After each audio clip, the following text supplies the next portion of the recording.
welcome to the Carson City Board of Equalization. We're meeting Tuesday, February 28th at 9:04 a.m. in the Robert Bob Kroll Boardroom at 851 East William Street. First agenda item is A, call to order and determination of quorum. Chair Block. Here. Member Bura. Here. Member Leonard. I know you're here.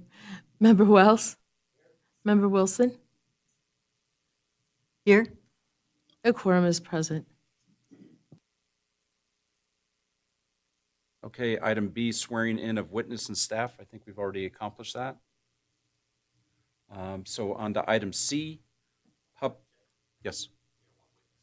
Mr. Chair, I apologize. So the swearing in that occurred was for any new board members. I do need to swear in anyone that's going to present testimony or evidence today.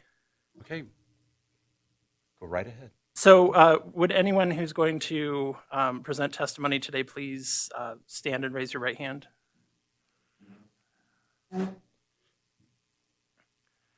Do each of you affirm and swear that the testimony you will give in this matter will be the truth, the whole truth, and nothing but the truth under penalty of perjury?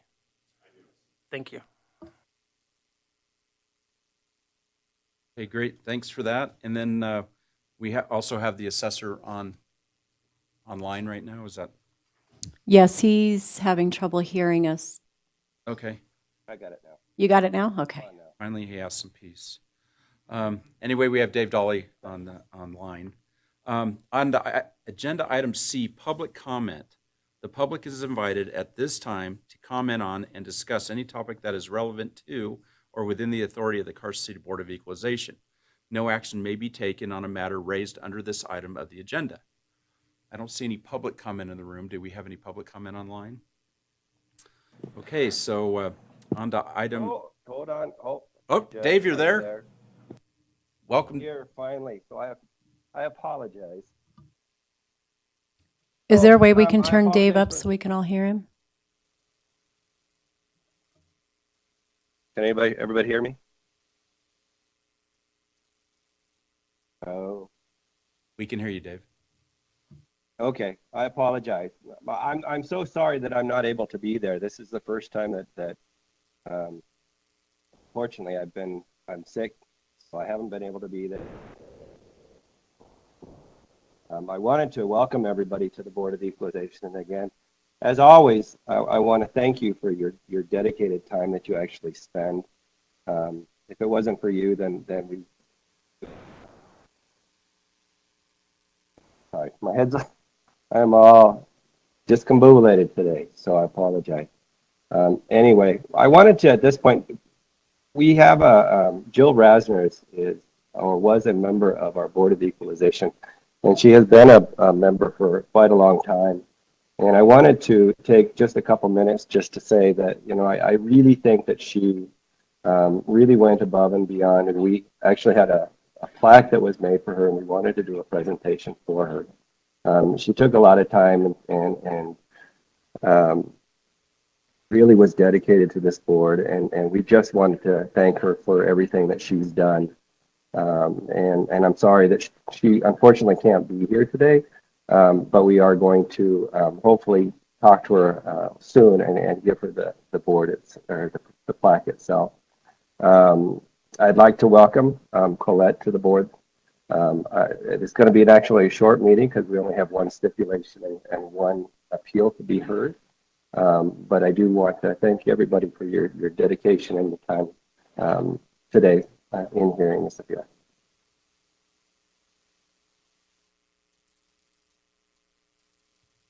That's it? That's it. Do we have the plaque here? Maybe we should just read it, you know, since Joe can't be here and Dave's not here. And like you said, this is the first time in 12 years that you haven't been able to make the meeting. You do look good though. 20 years. Thank you. 20 years. Unfortunately, this is my the first time I'm not going to be able to make it, and this is actually going to be my last Board of Equalization meeting. So I'm going to let Kimberly kind of take over the meeting because she's going to be running for assessor this year. and we're really hoping that she gets it. So she needs to practice. Awesome, thank you. And so with Kimberly leading the charge now, let's do what does the plaque read for Jill? Appreciation Award presented to Jill Rasner in appreciation of your service and dedication to the Carson City Board of Equalization for 10 years. And then we have today's date on it. So we're hoping That's she'll be able to awesome. stop by the office and we'll be able to present that to her. Sounds good, and hopefully it won't be an appeal. All right, well, thanks, Dave. Thanks, Kimberly, for that. Now for item D, on the agenda, item D, for discussion only, the Board of Equalization member orientation. And so Assessor Hopeful Kimberly and Ben Johnson. Thank you, Jed. Member Block. Again, I would also just like to echo Dave's comments. We just thank you all so much for your dedication to this board and to the taxpayers of Carson City. We are also thankful that this year was a lighter year for appeals. I just want to commend our staff.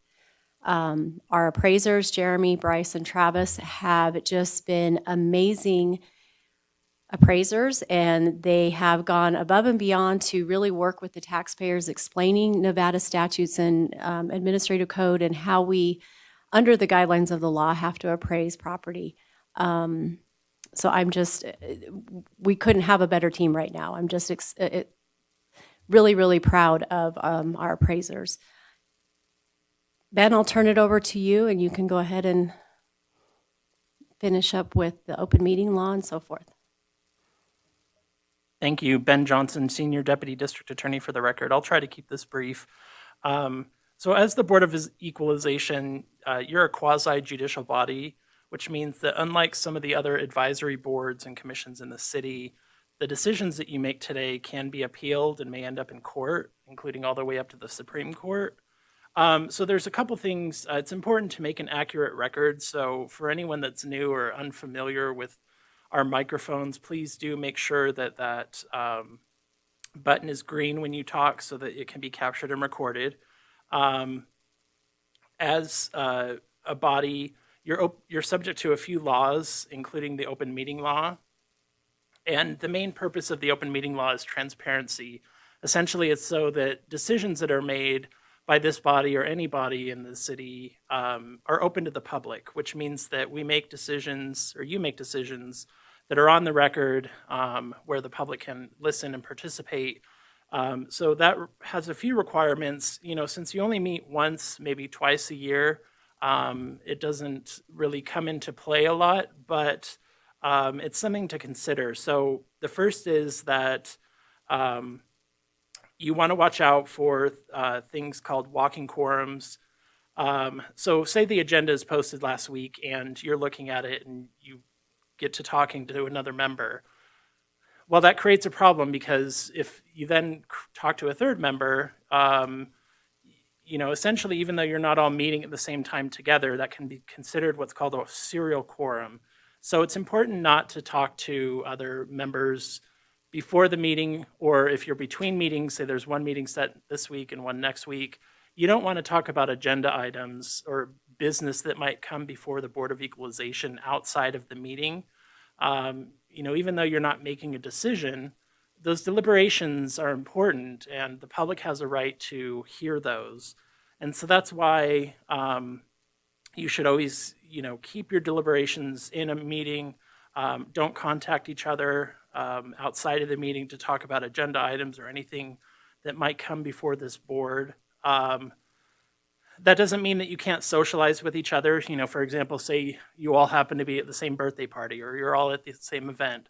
That doesn't mean that you can't get together and talk to each other. It just means don't talk about any kind of business, you know, talk about the weather, talk about sports, talk about anything other than what might come before the Board of Equalization.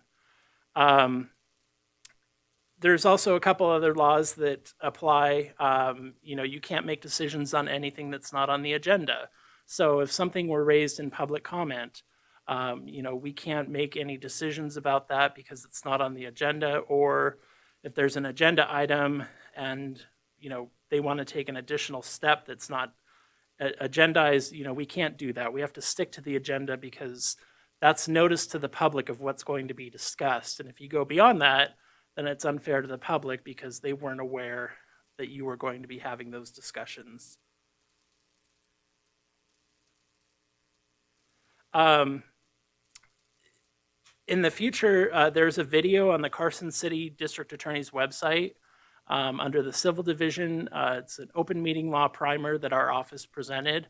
Normally, we would play those during the meeting just, so that you have an idea of what it all encompasses, but it's about 15 minutes long, and so to save your time, I'm just doing this quick primer instead. But for those that are going to be on the commission, the board next year, I do encourage you to watch that. It goes over some of what I said in detail and covers a couple other topics. And then the other law that applies to a board like yourself, there are ethics rules. And so mainly those are to cover conflicts of interest. And how that may come into play is if there's somebody coming before this board, and a conflict of interest would be if you have some kind of significant pecuniary or business interest with them. So if somebody came and they were your business partner, or you have a financial interest in the property that's being discussed, or the business entity that's making the appeal, you have to disclose those kinds of things. And in some cases, it requires you to abstain from voting. It would also come into play if you were related to somebody that's presenting, or the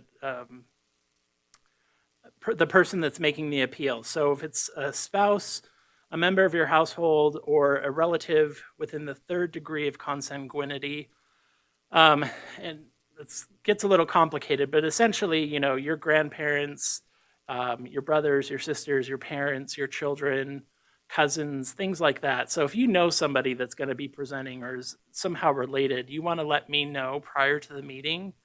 The same thing with if you have economic or business interest.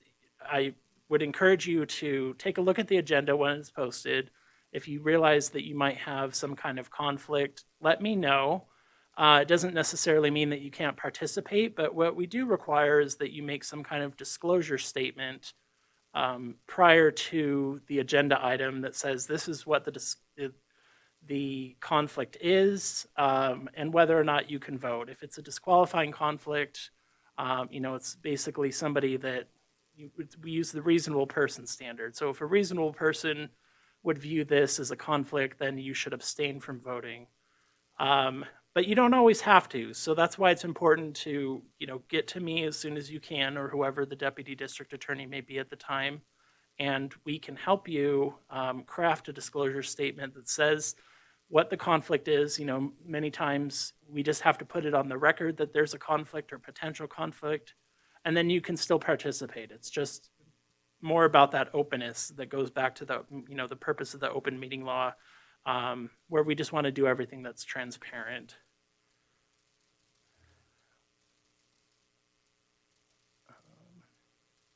So that's, a very quick, high-level overview of the open meeting law and the ethics and government statutes. If you have any other questions, I realize we're only meeting once this year, but, if you have questions for next time, or, the next year rolls around and you have questions, please do feel free to contact me. Kimberly has my contact information. I'm also available if you just call the DA's office. But that's all about I have, unless anyone has any questions.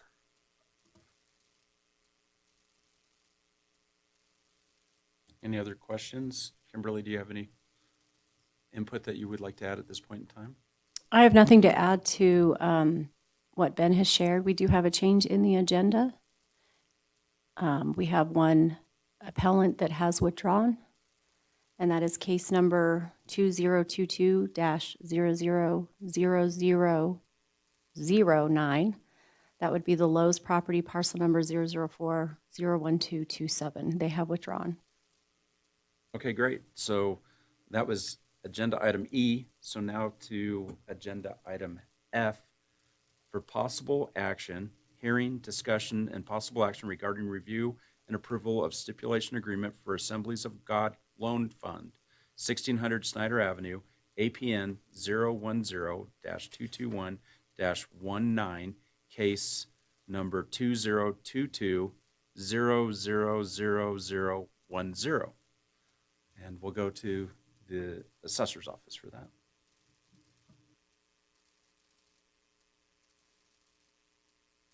Do we need to hear the stipulation agreement and approve it, or are we good to go just knowing that there was a stipulation met?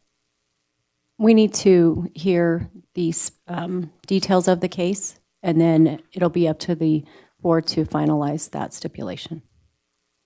Okay, you're in the hot seat. We're ready.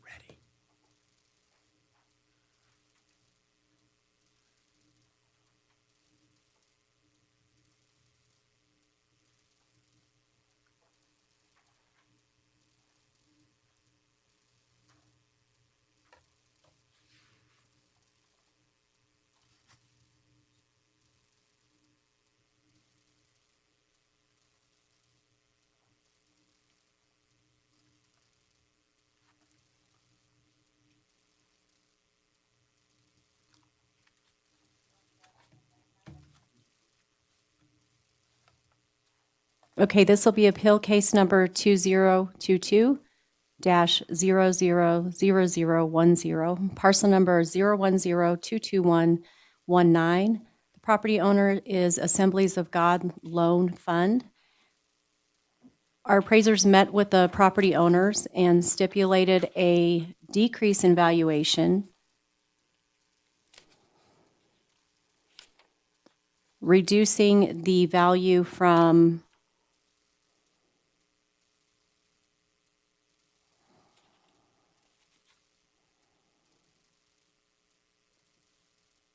$2,010,639. That was the assessed valuation.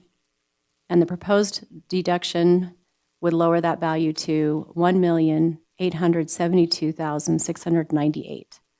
That's again the assessed value. And I'll turn it over to Bryce, and he can give you the details of how we derived at that reduction in valuation. Thank you, Kimberly. Ladies and gentlemen of the board, Bryce Wheely, Carson City Assessor's Office. Returning members, it's wonderful to see you again, and new member, it's a pleasure to make your acquaintance.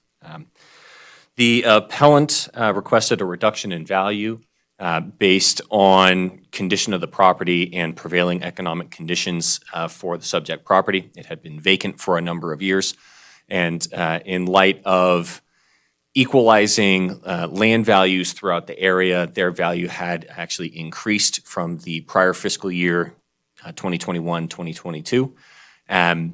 In consultation with the appellant, it was brought to light that the property had been vacant for a number of years, which does qualify them for a process known as economic obsolescence, where underperforming assets are able to see a reduction in value.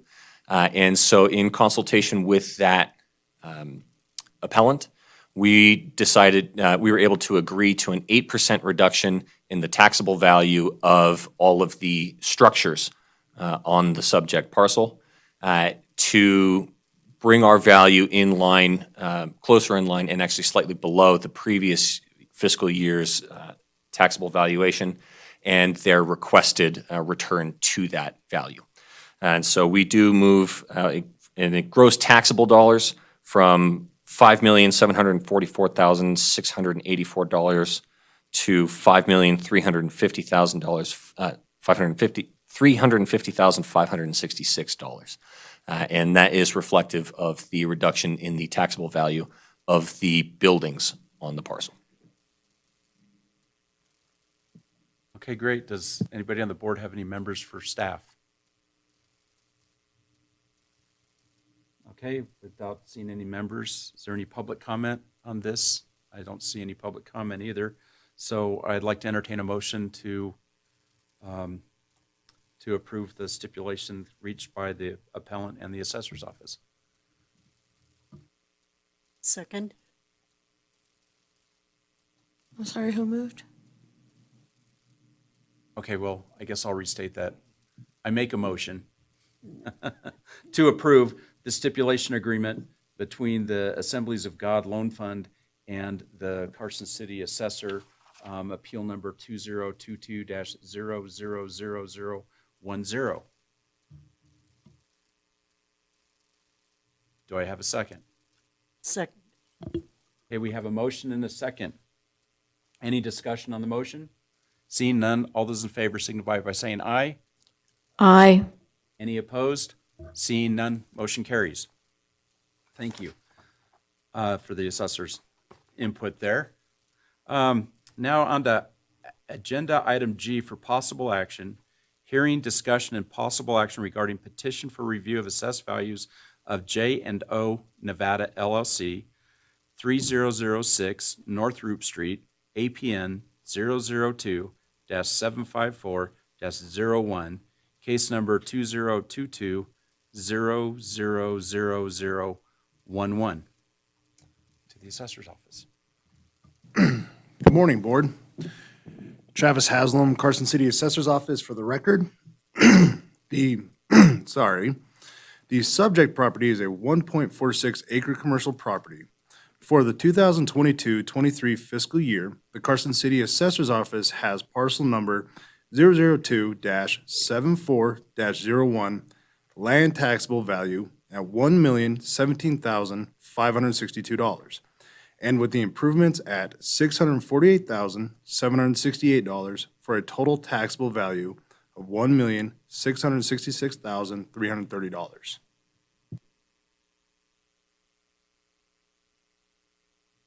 Okay, do we have any questions for the board? Does the board have any questions of the assessor's office? Okay, do we have the appellant online or anybody here? Okay. Yes, Okay, appellant, please state your name for the record and present your case, please. certainly. Joshua Soroka, Soroka.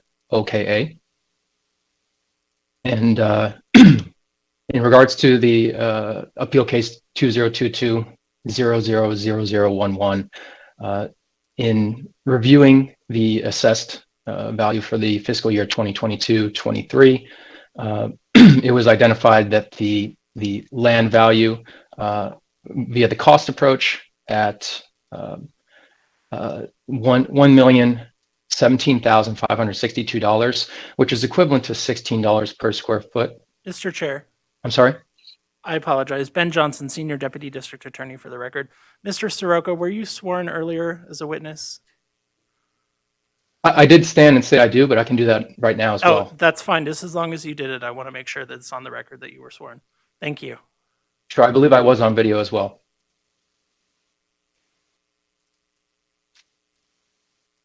So in regards to the land value, so I do want to, to piggyback on earlier comments, I do want to state that, I've experienced nothing but professionalism and a helpfulness from the assessor's office in regards to discussions on this. So we have had a few discussions, and overall via the cost approach with the improvement value, I think we're in agreement, and I believe that value to be fair. However, when looking at the land value, which is currently assessed at $16 per square foot, that is a 33.3% increase over the prior year. I have researched 5 sales within a 1 mile radius of the subject.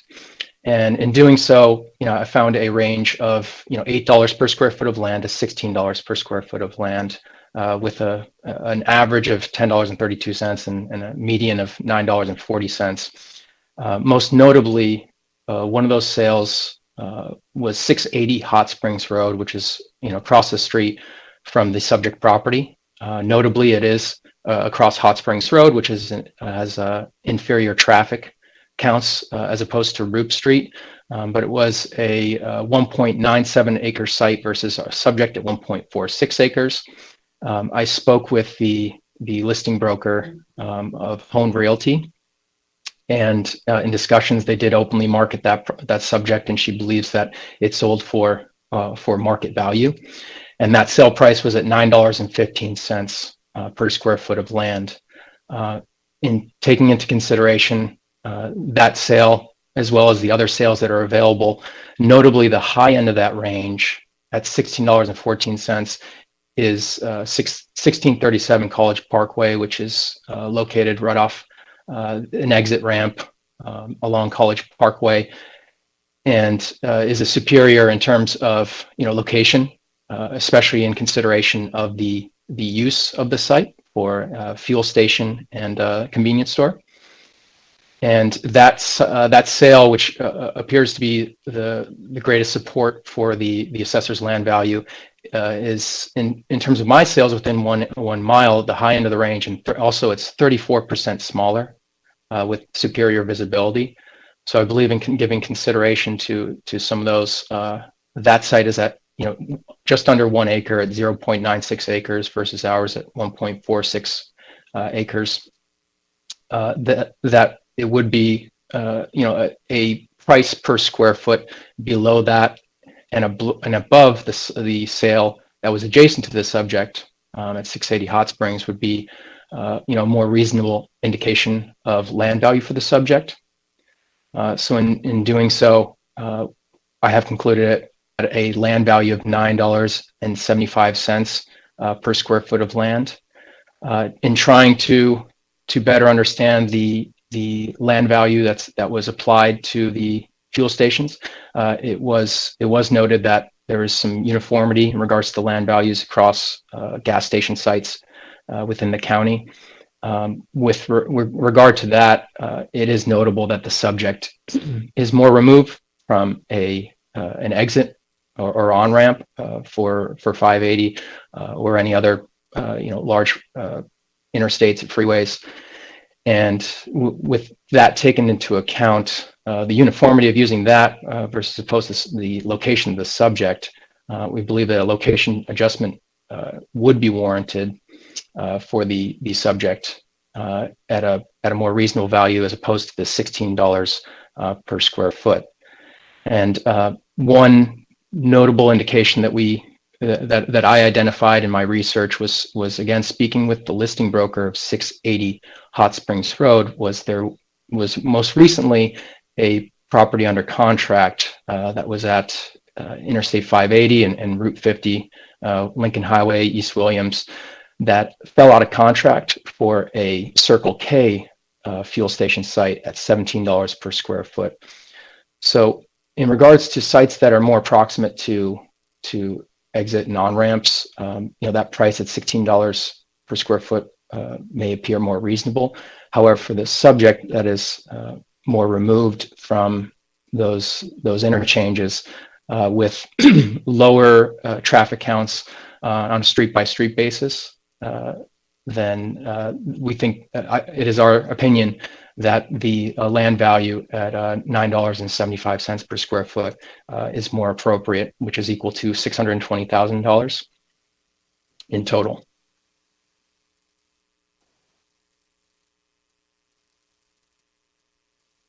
Okay, great. Now for the board, do you have any questions from the appellant at this point in time? And then, or should we go with the assessor? Do you have any questions for the assessor's office? And we'll go to the appellant for questions. None for the assessor's office? Okay, I'd like to entertain questions for the appellant. Mr. Chairman? Yes. So typically what happens is the appellant goes first and then the assessor's office has their stance on why the value itself was created that way. Now, Dave, this is a perfect example of why you need to be here, sir. Sorry. I messed that up every year. If I could have. Okay, so we'll go to the appellant, or for the board to ask the appellant questions, and then after that, we'll go back to the assessor's office. Any questions for the appellant, guys? Go ahead, Jim. My only question is to confirm that you agree with the assessed value on the buildings. It's simply the land that you are disputing the value, the assessed value. That is correct.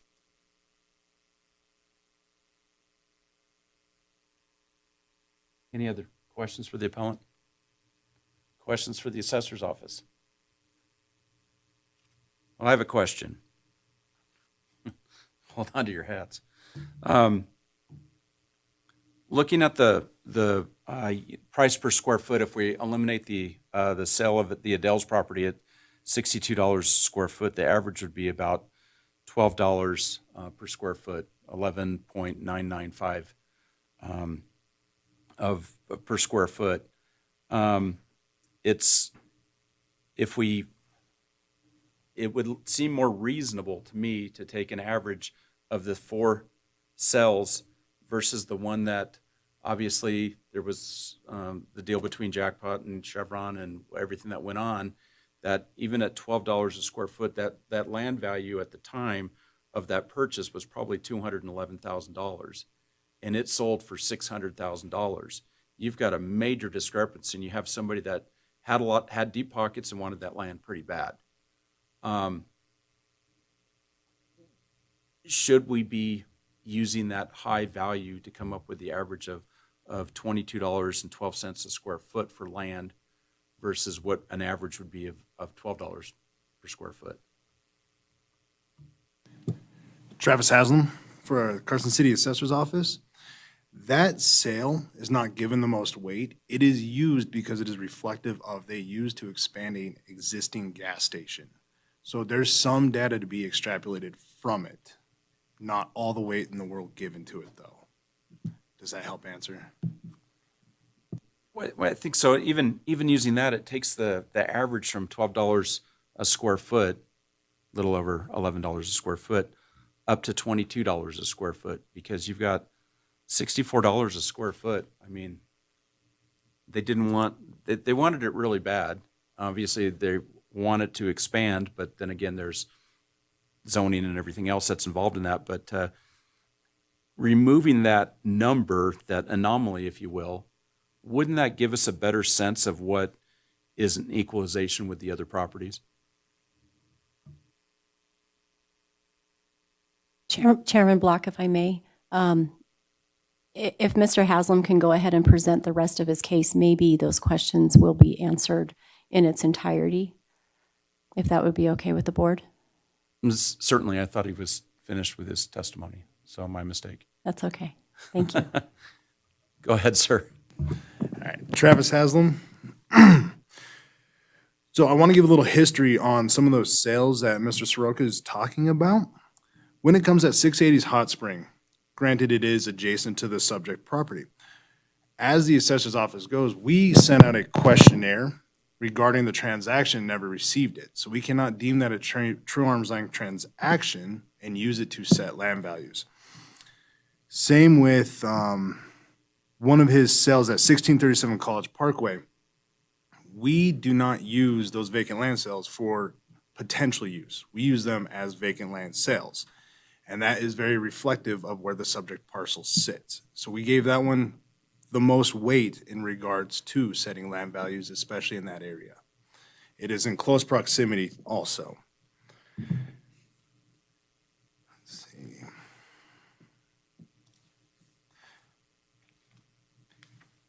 Didn't discuss that.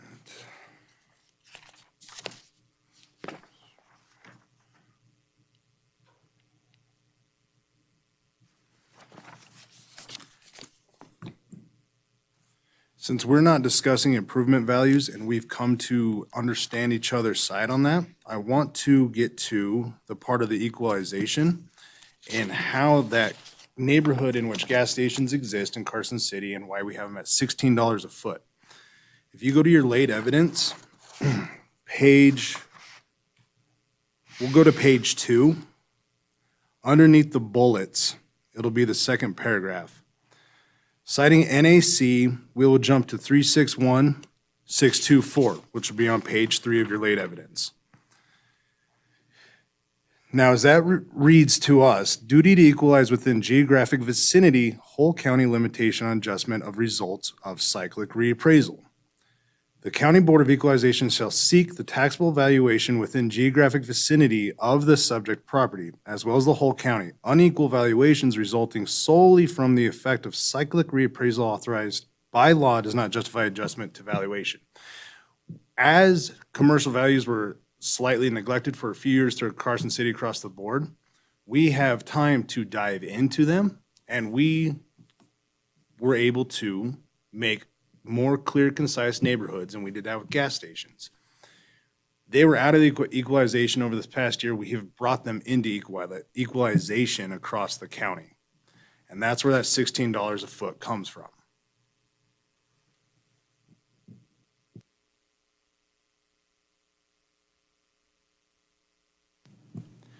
And on that note, I apologize. I do want to say with the traffic count and location to all subject comparables, we do not feel that there is a location adjustment derived to this exact subject parcel.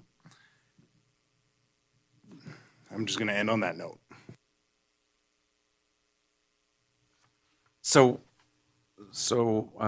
Commissioner or Board Member Block, so the 6261 square foot that was Adele's, that took into effect, but more what is taking into effect is the NAC 361.624 with the land valuation going up from what the average would be for those 4 sales previous to February of 2020, which would be, so this actually brings it up from around $12 a square foot to what it actually should be based on not having time and updating the assessor's rolls for the last few years to $16 a square foot. Correct. And as we looked through the data previously, we had multiple gas stations throughout the city on at $16 a foot.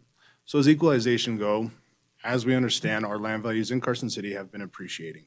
We did not want to lower the ceiling, as essentially bring up the floor when it comes to these taxable land values. Any more questions from the board for the assessor? Then we'll go to the appellant. I was just wondering, I noticed in the packet you were using also properties out of Reno. Are you putting a lot of weight on those, or are those just for us to consider? I wasn't sure. Those are given to us to understand that improved sales, our total taxable value is not exceeding market value. We give more weight to vacant land sales. So the land that they are basing their opinion on, you're not putting any weight on those because they're out of your, what you feel within the scope of what should be considered?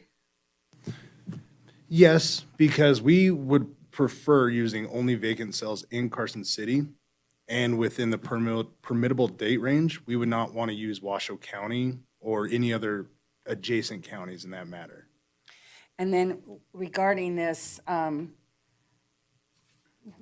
so let me understand. So then you also look at existing gas stations of similar as this one on Rube that are already in place, that are already assessed in value to the current standards, and try to weigh it with that as well, trying to bring them up to that. That's where this is really coming from. Correct. Okay. Correct. Got it.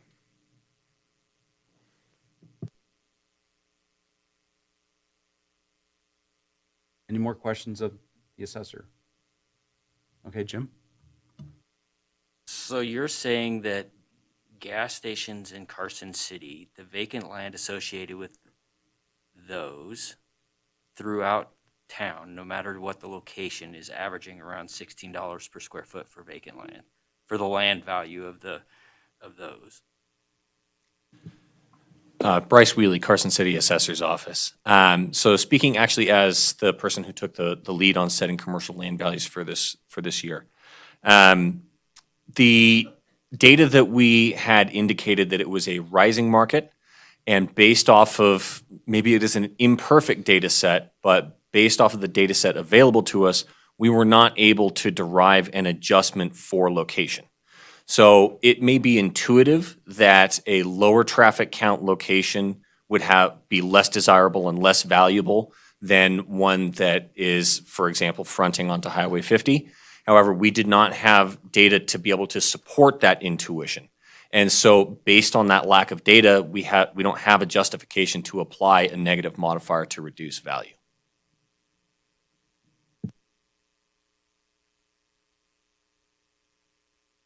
Another question? Jim, you have another one? No, I'm just struggling with the same question that you had. I came up with if you excluded the property downtown, that you got $12 a square foot, and I'm just struggling to get to 16. Well, is it, Just am not seeing the correlation to get from sales in town that average at 12 to say to go to 16. I'm struggling with that, to be honest. so I have a question for the assessor's office. Based on property tax increases, 3% for residential and 8% for commercial. So kind of what you've done in the last 2 years, because you haven't been able to focus on those properties with everything else, is this increased price per square foot based on that 8% incremental tax increase over the last 2 years? Is that part of the equation? Not in establishing the land value per square foot. We have not taken into account tax cap, CPI. What we've seen is that land values throughout Carson City for commercial uses, for zoning consistent with the gas station, have increased rapidly over a number of years, and that unfortunately these properties were neglected for a number of years. And so where you've actually tangentially brought it up, that with the tax cap, it actually is working in favor of the appellant because they now are further chasing that tax cap as we're moving up. But to directly answer your question, the tax cap did not impact our percentage increase year over year.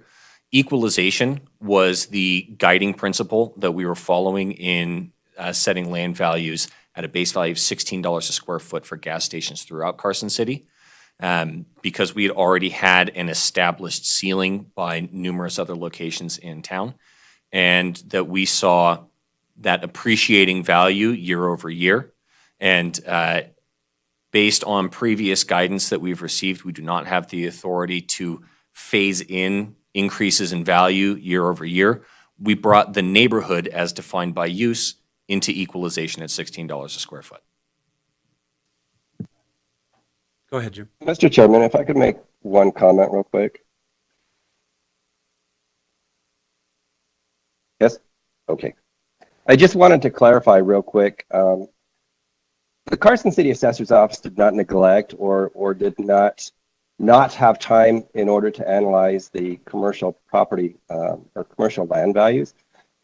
This last 2 years have been very challenging for everybody. And when we were locked down for the COVID pandemic, we at the assessor's office decided we had no idea what was going to happen with the commercial land values because people weren't able to actually get to the physical location. So we weren't sure what the values were going to do. So we chose to freeze the land values. We didn't touch the commercial land values. And it was primarily because of the COVID issue. It had nothing to do with the fact that we didn't have the time to do it, because we did. But not having a crystal ball, not being able to see what was going on, we chose to freeze all the values. And so when you're looking at the values this year, there were huge increases. I mean, Carson City went up almost 7% total assessed valuation. And that's a huge value for all of the assessed value in Carson City. So I just wanted to kind of get that on the record. Okay. Another question, Jim? Thanks, Mr. Chairman. So now I understand. So I understand the whole difference between the 8% cap and that deals with tax, not the assessed valuation. The sales that you're looking at here are dated between February 2019 and January 2020.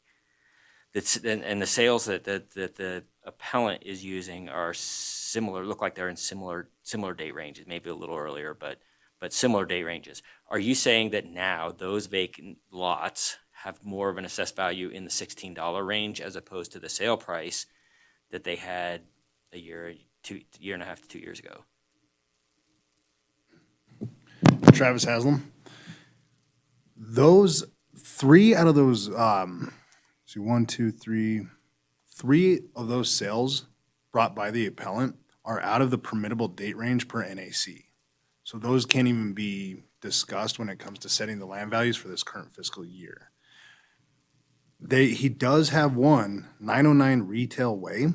It does show some appreciation. Granted, it is not to the full $16 a foot, but it is showing appreciation. And I guess that's where I'm going, is that even that sale was on February, no, 909 Retail Way was November or September 2019. So are you saying that now, even though that sold at $10 per square foot, the assessed value of that land also should be in the $16 per square foot range based on the appreciating values since the sale of that land occurred? That's what I'm getting at, is this, that occurred 2 years ago. So are we saying now that the price of that land, if that land were to be sold today, would be closer to the $16 per square foot range? That we cannot say definitively. The issue with that exact parcel, it is now a gas station. So it is in the neighborhood with the subject, so it is on assessed at $16 a foot. So 909 Retail Way has an assessed valuation of land at $16 per square foot. Correct. Okay, thank you. So my question is, so the assumption in my head is that when we look at sale prices, we assume, my assumption, which is never good to assume anything, is that those values are the same as they were when they sold in those dates. But the valuation, the taxable valuation, has increased since the COVID lockdown, since you're able to get out and evaluate stuff. So the numbers that we see here are from 2020, 2019, and in that permissible range. So those values have also increased, but you can't definitely say that this went from 836 and now it's in the 1050 range like the other one. Is that safe to say? Oh, okay. Correct, safe to say. Go ahead, Jim. And this is I think I understood you, what I heard you say, that but I want to make sure that I understand, because it will alter my opinion. The 909 Retail Way, which sold on September 2019 at a square foot, or at a price per square foot of the land, was $10.50. For the 2022 tax year is valued, or the assessed valuation is valued at $16 per square foot for the land for that piece of property. Yeah, Bryce Wheely, Carson City Assessor's Office. Yes, that parcel has, its gross taxable land value is set at $16 a square foot. So the assessed valuation, 35% thereof. Yep, and this has nothing to do with the assessed valuation is a calculation, the taxes are a calculation, the abatements are a calculation. I get that, but I want the assessed valuation to be similar, because that property is adjacent, or not adjacent, but in that same general vicinity, and its use and its purpose is the same. Correct. So- It is being taxed for the 22-23 fiscal year identically to the subject property. Thank you. Mr. Chairman, also one quick comment on that 909 retail. When it was sold at $10.50 a foot, it was a larger parcel. They since have done a parcel split on it, so they've created multiple parcels on it, and so that $10.50 a foot was for the entire parcel before it was split. Okay, great. Any more questions for the assessor? Seeing none, I'd like to go back to the appellant for any final comments. Certainly, and very much appreciated.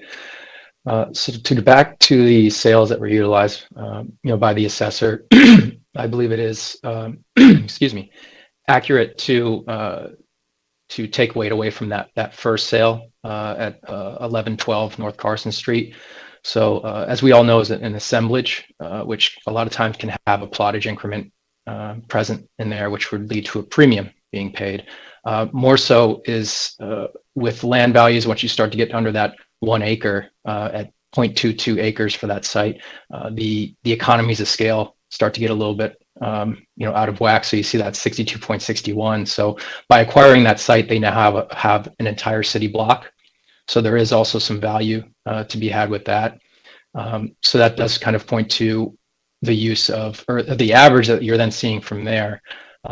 Now the $16 per square foot is then becomes at the high end of that range. However, if we go back to the late assessor evidence in regards to valuation of improved land, it does does state to be consistent with zoning of the land. With that, I will concede, and I do understand that we're working with limited data, right? There's only so much data available. However, I did stick within 1 mile in terms of my comparables, and I am using some of the same comparable sales. But that, the average that I'm seeing when I use those sales, the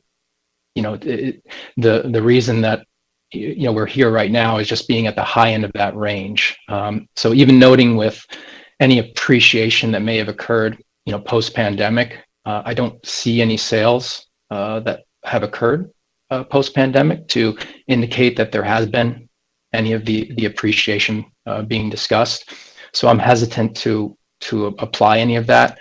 With that said, we are, if we look at the 909 Retail Way, we do see some appreciation, but again, we're topping out at $10.50. So those sales, the sale that's being relied upon at, according to the assessor's submission for 1637 at $16.14 is limited industrial, is LI. So it's, in terms of zoning, it is going to be different than our subject. Again, I understand there's limited data and we're working with what we have, but that's why any weighting on one singular sale may be misguided in terms of the available data. And without any sales that have occurred post-pandemic, I'm of the opinion that it's hard to support any appreciation, especially appreciation of the degree to the high end of the range of comparable sales available.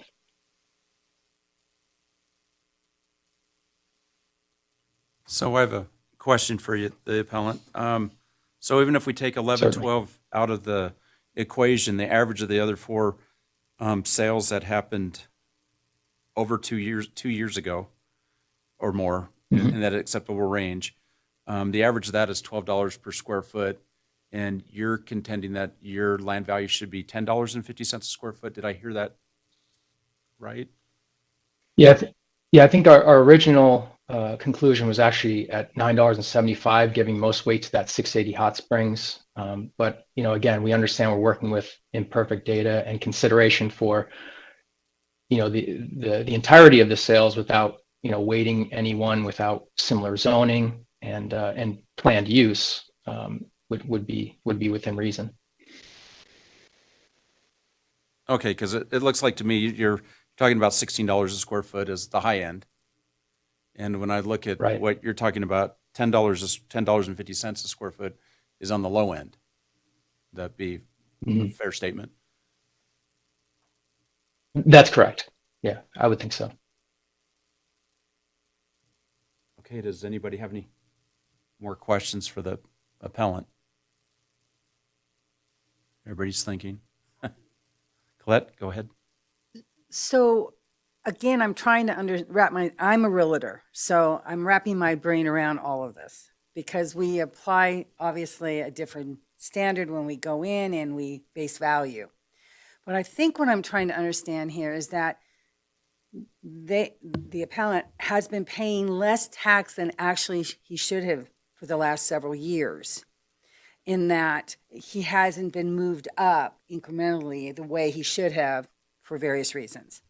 So what you're trying to do is catch up to what everybody else in the area, I'm kind of simplifying this, but what everybody else would like properties are paying. Is that about right? Miss Bureau, so this is Dave Dollar again, sorry. So the issue that we have is that we are assessed values. We don't deal with what the property taxes are. That's not our department.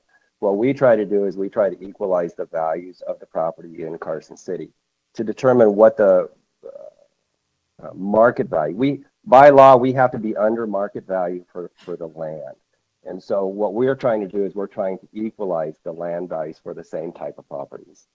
And so when you're talking taxes and assessed value, you're talking apples and oranges. So then then you do look at what other properties have sold for.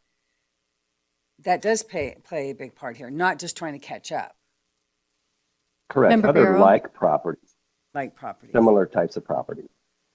Okay. So we look at those market sales and confirm that our taxable values are below what the market is showing.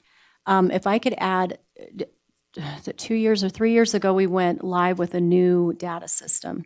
And we have a land costing system and a CAMA system now where we are able to look at all types of properties in its entirety. So what we were also able to do during the past couple years was group all those gas stations together in a neighborhood so that we can make sure that we are equalized in valuation. That's something with our prior system we could have never done. And you'll see that more and more as we fine tune our commercial areas and our industrial areas for our land costing system. It's an amazing process that we have the ability to do now to equalize.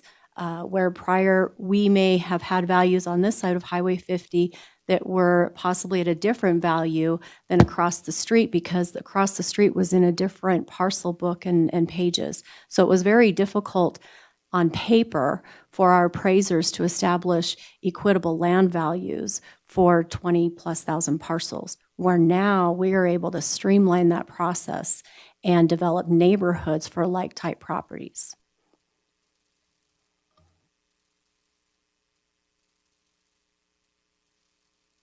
Any more questions or comments by the board?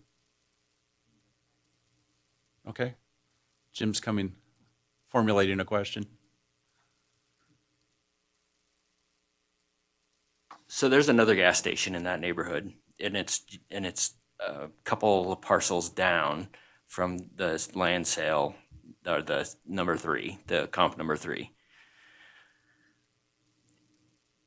Given that the one on Retail Way, which is on the other side of the interstate exit, is assessed at 16, is it safe to assume, and this is an assumption that I'd like you to confirm, that the value of that land is also assessed at $16 per square foot? It's the Maverick on the other side of the... So the Maverick on the other side of the freeway, only part of the site is actually being used as a gas station. And so excuse me, if you could look up the statute, but it's the portions of land that are being actively put to use if there is excess or surplus land. We functionally are setting tax values for the improved portions of the land.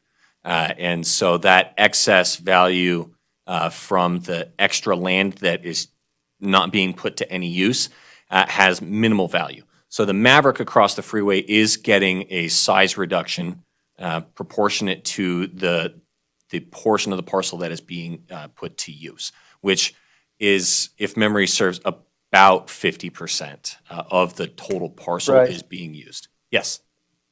I think you're talking about the one on Highway 50. The Maverick on the other side of the freeway is right there on Research Way and Gleneye.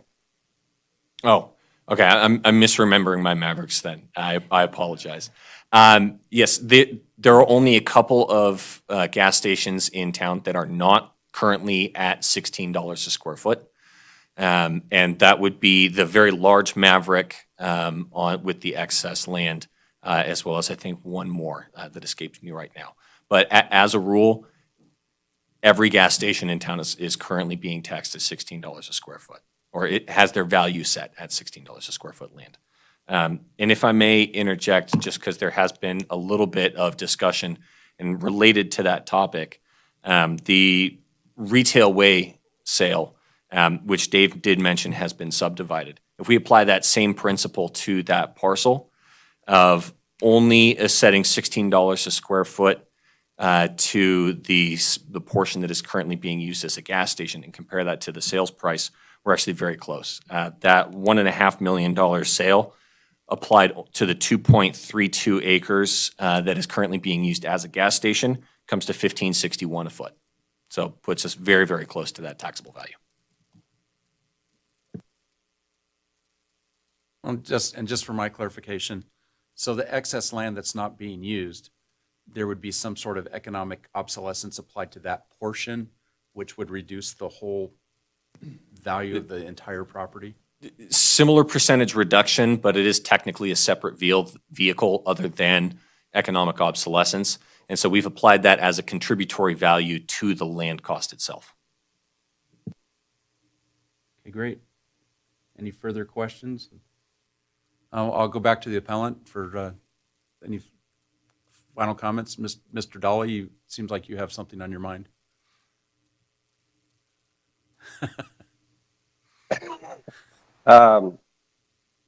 What I was going to say was, with our new system, we have the ability to actually value a portion of the gas station itself.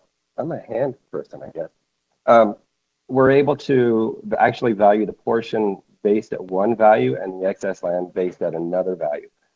This new system is pretty awesome, and it's really helping us to equalize all of the values.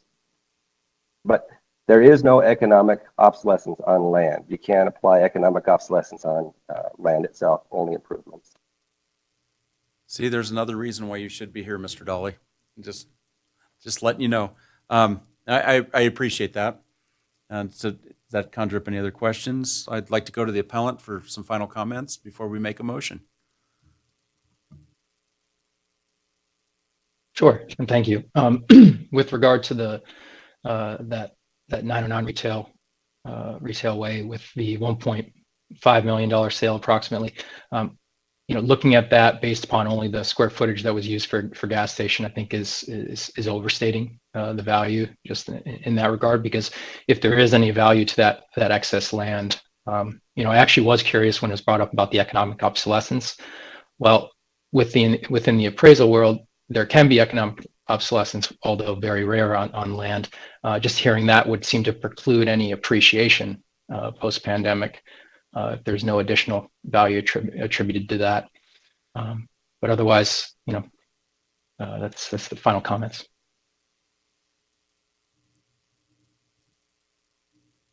Thank you for that.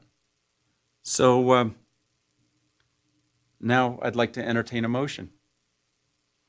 One of the four illustrious board members here who wants to put their hand in the ring.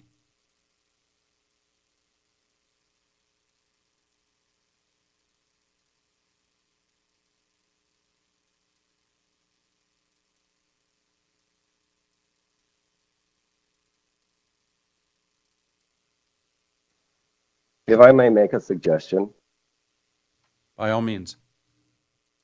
the property value itself, the land value is currently on at $12 a foot. The assessor's office doesn't have any objection to keeping it at $12 a foot, as long as it's per the County Board of Equalization.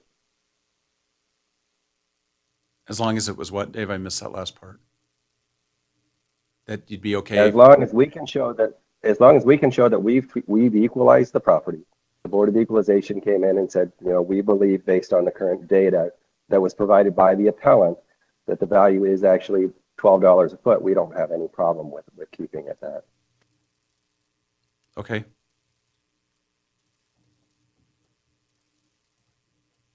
You ready, Jim? Okay, Jim. This is Jim Wells. Based on the sale of 909 Retail Way, that is now, almost 2 years old, a little over 2 years old, and the fact that land is assessed at $16 per square foot, I find it very difficult to assess this lot at a lower rate than a similar property in very close proximity. And based on that, I would recommend that we retain the taxable value as identified by the assessor.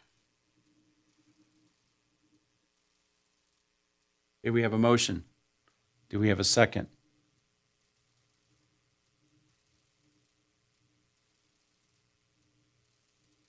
I'll second. Okay, we have a motion and a second. Do we have any discussion on the motion? I don't know if we need to do this here. Is there any public comment on that? Seeing none, I'll entertain a vote. All those in favor signify by saying aye. Aye. Aye. Any opposed? Seeing none, Motion carries. So, sir, we've determined the $16 a square foot for the land and stay with the assessor's recommendation. But you can appeal this decision to the State Board of Equalization, and that's sometime in March. When would that be, Kimberly? March 15th. Hey, you can appeal your decision March by March 10th. March 10th? Beg your pardon, March 10th. It's January 15th for the Board of Okay, Equalization. we have an online consensus as well. So, sir, thank you so very much for appealing and presenting it to us today. I know it took valuable time away from your day, but like we said, by March 10th, you're more than welcome to appeal to the State Board of Equalization. Thank you again. And then Thank you all for your time. now I have 3 pieces of paper here and I get lost. So that was for the J&O Nevada. Now on to H on the agenda, public comment. The public is invited at this time to comment on any matter that is not specifically included on the agenda as an action item. No action may be taken on a matter raised under this item of the agenda. I don't see any public comment here in the audience. Is there any online? There are no callers on the line at this time. Okay, so we'll take it to the public comment with the gentleman that, well, unfortunately, we didn't get to see in person today, but the current assessor, Dave Dolly. I just wanted to, again, thank you so much for taking the time. I know you guys did your homework on this, and this is a tough one. It was extremely tough, but I just want to reach out and say that, again, what Kimberly stated is they really have the greatest staff in the city. They work very hard, and they try to make sure all properties are equalized. They're very diligent in following the statutes and the administrative code, and they don't get written up for it, but it's always in their evaluation every year that they need to abide by them. We're very strict as far as following all of the state and local mandates. As far as the Board of Equalization, I can't tell you how much it's been a true privilege to work with you. I know we only work or only meet a couple meetings out of the year, but you guys are really great, and I can't thank you enough. And it's truly been an honor to be the assessor for the last 19 years. I'm going to miss it, but kind of not going to miss it. So again, thank you. You guys are the greatest, and to my staff, I don't know what I would have done without you, but you guys are awesome. Thank you. Well, I'd like to make a few comments. There's, God, I've been sitting here for 14 years. It's pretty amazing. There's some years that I remember years ago, that Roger, the attorney with one of the properties at the south end of town, he said, "Don't worry, guys, this will only take a few minutes." 3.5 hours later, and they were appealing public areas that are not even assessed. And we've had some spirited individuals that I don't know how to say this. I'm sad they're not here because of health reasons, but I'm glad they're not here because of where they stand. But that's what this is all about. And the city talks about volunteers, and we're not paid to do this. You guys are paid to do this, but you guys work your butts off for this. And I just really appreciate and Colette for joining the board this year. I mean, it does take a lot of effort, and I don't think anybody up here takes it lightly, and I don't think anybody spends less than 3 or 4 hours on this material. Even we thought there were 2, even though that there was 1. How it all works, and I just Kimberly, I wish you luck in the upcoming election, and Dave, whatever your further endeavors are. But you've always ran a clean ship, and you always stick to the NAC and the state statute. And when we talk with the state of the Department of Taxation from the state, it's evident that there perhaps potentially in the past, maybe at some point in time, there could have been a slight hint of something not on the up and up. But you have run this thing on the up and up every single time, and I appreciate the work and your tenacity in doing this. So I want to thank you and thank the board, and I might be here next year if the powers to be want me here. But with that said, is there any more public comment? Kimberly, do you have any thoughts? I echo everything that's been said. We do appreciate all of your time. Colette, you were pretty much thrown into the the fire pit with such short notice, and we so appreciate your willingness to represent the taxpayers of Carson City and Supervisor Giomi. To all of you, we're always welcome for suggestions. If there's something that we need to do differently with these packets, let us know. We did change up a few things. We didn't have all the little tabs. We did a table of contents, and that was one of your suggestions last year. We're hoping to sometime soon be paperless, but sometimes that won't even fit on a flash drive. We've had packets that have been 500 pages for one case. So, but we are always welcome to suggestions. We want to make this easier for you. We want to work smarter, not harder. And if there's anything we can ever do, just let us know, and thank you for your time. Thank you very much for that. Hopefully, we'll see each other next year. Maybe you can be online next year when you're vacationing or whatever you're doing, Dave. With that said, on to the last item on the agenda, I'd like to entertain a motion to adjourn. I have a motion. Do I have a second? Second. Okay, I always like to say this. Any discussion on the motion? All those in favor signify by saying aye. Aye. Aye. Those opposed, seeing none, motion carries. Thank you all.